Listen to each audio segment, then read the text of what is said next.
أرضي قلت واسدي إليس واسدا أرورتيو أكتوا بالكي marka hadda waa liiso active gareey oo ama waa active gareey accountigeeda maxaa sameynaa marka daaro inaan galo intan saddexda xariiq inaan taawana kadib maxaan taawana login hadaad waxaad isdiiwaangelin hadda login aan taawana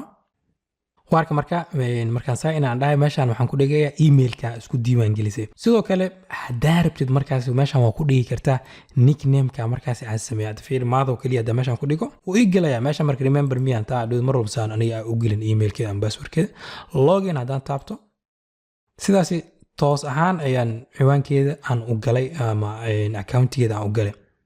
marka waan 10 kale kaga hadal doonaa qaybtan activity qaabka u isticmaaleed ama qaabka markaas u la falgal leeyahay ardayda kale